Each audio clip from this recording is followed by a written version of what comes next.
홈팀 마카비 텔아비브는 포메이션은 4-2-3-1이며 니콜라에스쿠는 박스 안에서 타이밍을 잡아내는 마무리에 강점을 가진 전형적 피니셔다. 안드라데는 측면과 중앙을 오가며 드리블과 연계를 모두 수행할 수 있는 자원으로 공을 오래 끌지 않고 빠르게 전개하려 노력한다. 페레츠는 후방 빌드업의 핵심으로 안정적 패스 분배와 1차 압박 회피 능력을 보여주지만 순간적인 전진 패스 선택이 늦어 템포를 살리지 못하는 한계가 있다. 무엇보다 수비진은 포백을 유지하지만 센터백들의 가속력이 부족해 빠른 공격수 상대로 쉽게 뒷공간을 내주는 구조적 약점이 존재한다. 페널티 박스 안쪽에서 정적인 수비를 펼칠 때 한 박자 늦게 반응하며 속도전이 될 경우 종종 치명적인 공간을 내어준다. 멜리카의 부상 공백은 라인 전체의 조직력을 흔들며 순간적인 대인 방어에서 커버가 늦어질 위험을 키우고 있다. 원정팀 디나모 자그레브는 포메이션은 4-2-3-1이며 드레나 벨료는 폭발적인 스프린트와 뒷공간 침투를 통해 상대 수비를 단숨에 무너뜨리는 공격수다. 그는 라인 사이를 찢어내며 타이밍을 절묘하게 가져가는 움직임으로 박스 안에서 치명적 찬스를 창출할 수 있다. 스토이코비치는 중원에서 템포를 끌어올리며 빠른 패스로 전방을 지원하고 상대 수비 간격을 순간적으로 벌리는 역할을 수행한다. 류비치치는 하프 스페이스를 유연하게 파고들며 2선과 3선 사이의 연결 고리 역할을 하고 세컨드 볼 장악력으로 공격의 연속성을 유지한다. 피에르 가브리엘과 토렌테의 부상에도 불구하고 좌우 풀백 대체 자원들이 왕성한 활동량으로 전환 속도를 유지하고 있으며 전체적으로 팀의 템포가 떨어지지 않는다. 특히 드레나 벨료의 빠른 발은 마카비 텔아비브의 느린 센터백 라인을 직접적으로 겨냥할 수 있는 강력한 무기다. 마카비 텔아비브는 홈에서 밀집 수비와 느린 템포로 경기를 통제하려 하겠지만 순간 속도전에서는 이미 약점을 드러내고 있다. 특히 드레나 벨료의 뒷공간 침투와 스토이코비치의 빠른 전개는 이 수비 라인을 무너뜨릴 핵심 변수다. 빌드업과 전환 모두에서 템포가 떨어지는 마카비보다 속도와 전술적 디테일을 갖춘 자그레브가 우위를 점할 가능성이 높다. 이 경기는 디나모 자그레브가 침투와 전환 공격으로 승리를 가져갈 시나리오가 가장 현실적이다. 홈팀 바젤은 4-2-3-1 전형을 토대로 짧고 빠른 패스를 활용해 상대 진영을 흔드는 데 능하다. IT는 박스 안에서 움직임이 예리하고 순간적으로 라인을 깨트리며 결정적인 슈팅을 가져간다. 호텔로는 폭발적인 가속으로 측면을 돌파해 뒷공간을 파고들고 컷백과 크로스를 통해 득점 찬스를 만들어낸다. 샤키리는 하프 스페이스에서 볼을 끌고 들어오며 중거리 슈팅과 날카로운 스루 패스로 전방을 지원한다. 특히 바젤은 상대 수비와 미드필더 간격이 벌어진 지점을 적극적으로 노리며 그 틈을 파고드는 침투 패턴이 날카롭다.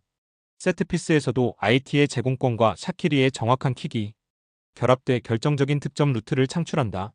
원정팀 슈투트가르트는 4-2-3-1 전형을 유지하지만 이번 시즌 최악 수준의 수비 조직을 노출하고 있다.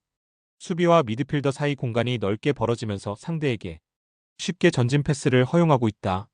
이로 인해 실점 위기를 반복적으로 맞이하며 경기 주도권을 쉽게 내준다. 측면 수비 뒷공간은 특히 취약해 빠른 윙포워드에게 자주 허용되는 약점으로 자리 잡았다. 데미로비치는 박스 안에서 마무리 능력은 있지만 팀 전반의 빌드업 속도가 느려 득점 기회가 제한된다. 볼테마드와 르엘링이 전방 압박을 시도해도 후방 지원이 늦어 공수 전환이 매끄럽지 않다. 무엇보다 포백의 집중력 저하와 체계 부재가 단기간에 개선되기 어려워 강한 전환 공격을 만났을 때 쉽게 흔들릴 수밖에 없는 상황이다. 슈투트가르트는 시즌 내내 수비 조직력을 회복하지 못하며 미드필더와 수비 라인 간격 붕괴가 실점으로 직결되고 있다.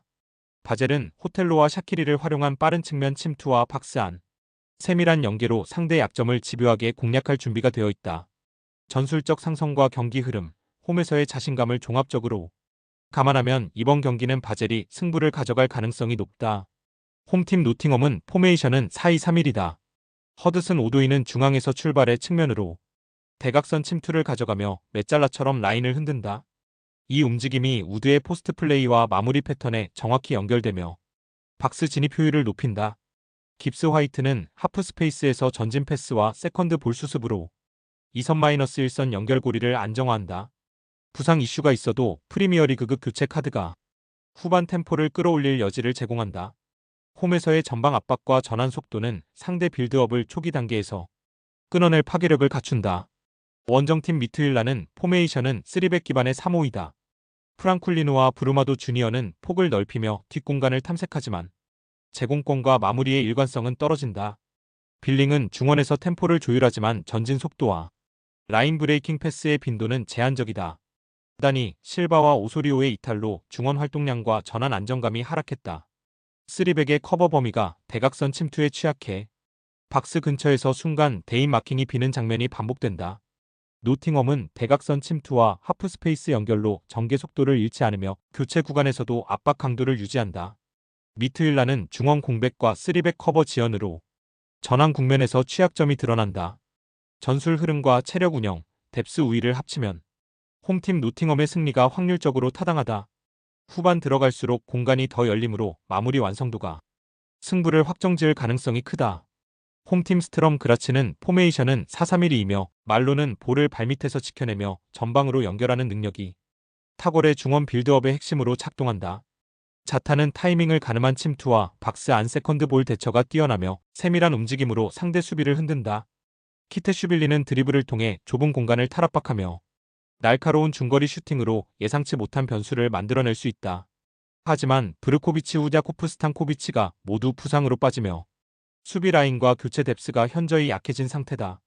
그래서 안정적인 점유 유지에 집중할 수밖에 없지만 템포를 급격히 끌어올리기에는 체력과 전환 속도가 부족하다.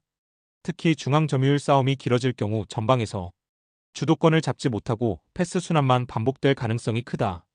원정팀 레인저스는 포메이션은 4-2-3-1이며 미옵스키는 등지는 플레이와 전방에서의 볼 간수로 공격의 출발점을 만들어낸다. 가사마는 측면을 흔들며 돌파와 컷백으로 변화를 꾀하지만 박스 안에서 마무리의 정확도는 들쑥날쑥하다. 아스가르드는 하프 스페이스를 침투하며 세밀한 전진 패스를 공급하지만 본인이 직접 템포를 끌어올리는 타입은 아니다. 이 때문에 공격 전개가 지나치게 중앙으로만 집중될 때 단조로운 패턴으로 묶일 위험이 크다. 또한 원정에서는 안정적 점유를 우선시하는 경향이 강해 속도감 있는 측면 전개가 제한될 수 있다. 결과적으로 점유율을 유지하려다 공격이 단절되고 위협적인 찬스를 만들어내기 어려운 흐름으로 이어질 가능성이 높다. 스트럼, 그라츠와 레인저스 모두 전술적으로 밀집된 중앙 전개를 선호하지만 결정타를 만들어낼 루트가 부족하다. 양쪽 풀백을 안으로 좁혀 쓰는 전술적 시도는 볼 점유율을 높여주겠지만 박스 안 위협 장면은 제한적일 수밖에 없다. 이 경기는 전술 밀도만 높아질 뿐 공격의 날카로움이 실종될 가능성이 크며 무승부 흐름으로 귀결될 가능성이 높다. 홈팀 셀타비고는 포메이션은 3-4-3이며 이아고 아스파스는 여전히 팀의 전술적 핵심이자 상대 수비를 공포에 몰아넣는 존재다. 그는 수비와 미드필더 사이의 포켓 공간을 예리하게 파고들며 순간적인 방향 전환과 타이밍으로 결정적인 찬스를 만들어낸다. 파블로 듀란은 전방 압박과 폭발적인 돌파로 상대 빌드업을 끊어내고 일라익스 모리바는 중원에서 볼을 탈취한 후 빠르게 전환하며 이선 침투까지 주도한다. 셀타비고는 짧은 패스 빌드업으로 상대 압박을 유연하게 풀어내고 필요할 때는 빠른 측면 전환으로 균형을 무너뜨린다. 무엇보다 발라이도스 홈팬들의 강렬한 에너지는 경기 초반부터 상대 멘탈을 흔들며 선수들의 집중력과 투지를 한층 끌어올린다. 원정팀 PAOK는 포메이션은 4-2-3-1이며 찰로프는 제공권과 연계 플레이에서 힘을 발휘하지만 활동 반경이 제한적이라 상대 수비 라인을 깊게 흔들어내기엔 한계가 있다. 지브코비치는 측면 돌파와 크로스 능력을 갖추고 있지만 셀타비고의 빠른 압박과 조직적인 미드필더 라인에 고립될 가능성이 크다. 콘스탄티아스는 중원에서 빌드업과 볼 배급을 책임지지만 템포를 빠르게 끌어올리기에는 한계가 있으며 전개 속도가 느려진다. 머그, 구게샤슈빌리, 베르도스, 펠카스 등 다수의 전력 공백은 교체 자원폭을 크게 줄이며 경기 후반 전술 변화를 시도하기 어렵게 만든다. 특히 발라이도스의 압도적인 홈 분위기 속에서 멘탈이 흔들리면 경기 초반부터 주도권을 잃고 수세에 몰릴 가능성이 높다. 셀타비고는 발라이도스의 압도적 분위기와 아스파스의 포켓 침투, 듀란의 전방 압박으로 경기 초반부터 주도권을 잡을 가능성이 높다. PAOK는 부상 공백과 전개 속도 저하로 인해 전방에서 주도권을 잃을 위험이 크며 교체 자원의 한계까지 겹친다. 결국 홈과 전술적 상성이 맞물리며 셀타비고가 이 경기에서 흐름을 지배하고 승리를 만들어낼 가능성이 매우 높다. 홈팀 KRC엔크는 포메이션은 4-2-3-1이며 최전방의 오영규는 박스 안에서 결정적 한 방을 만들어낼 수 있는 피니셔다. 그는 수비 뒷공간을 읽는 감각이 뛰어나며 볼이 들어오는 순간 반박자 빠른 슈팅으로 상대 골문을 위협한다. 측면에서는 이토 주냐가 집요한 드리블 돌파와 스피드를 활용해 풀백을 무너뜨리고 크로스와 컷백을 공급한다. 그의 지속적인 측면 압박은 상대 수비 라인을 뒤로 물러서게 만들며 오형규와의 연계로 득점 기회를 확률 높게 만든다. 중원에서는 흐로소브스키가 템포 조율과 전환의 핵심을 맡고 있다. 그는 롱패스와 전진 패스로 공격 속도를 끌어올리며 세트피스 상황에서는 날카로운 킥으로 다양한 패턴을 만들어낸다. KRC 앵크는 특히 코너킥과 프리킥 상황에서 상대 수비를 혼란스럽게 만드는 전술적 패턴이 정교해 공중전과 세컨드 볼 싸움에서도 강한 힘을 발휘한다. 홈에서의 높은 점유율과 압박 회피 능력 또한 이들의 공격 전개를 한층 안정적으로 만든다. 원정팀 페렌츠바로스는 포메이션은 4-2-3-1이며 바르가는 피지컬을 기반으로 박스 안 제공권과 공중 경합에서 힘을 보여주지만 활동 반경이 좁고 압박을 벗어나는 능력은 떨어진다. 조셉은 볼을 지켜내는 능력과 순간적인 패스를 연결할 수 있지만 전개 속도가 느려 빠른 전환 상황에서는 팀의 흐름을 끊는 약점이 있다. 카니초프스키는 이선에서 연계와 전방 침투를 시도하지만 압박 강도가 높은 환경에서는 쉽게 소유권을 잃는다. 페렌츠바로스는 빌드업이 단조롭고 전술적 변칙이 부족해 상대 압박에 흔들리기 쉽다. 원정 경기에서는 수비 라인이 깊어지고 중원과 최전방의 간격이 벌어지면서 공격 전개가 단절되는 장면이 자주 나온다. 특히 세트피스 수비 집중력이 떨어져 코너킥과 프리킥 상황에서 실점 위험이 상당히 크다. KRC 앵크는 오영규의 결정력과 이토 주냐의 집요한 돌파를 앞세워 전방에서 위력을 극대화하고 있다. 흐로소브스키의 안정적 전환과 세트피스 패턴은 경기 흐름을 주도할 중요한 열쇠가 된다.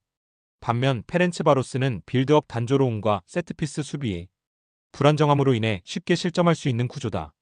전술적 완성도와 홈 이점을 모두 고려하면 이번 경기는 KRC 앵크가 잡아낼 가능성이 높다.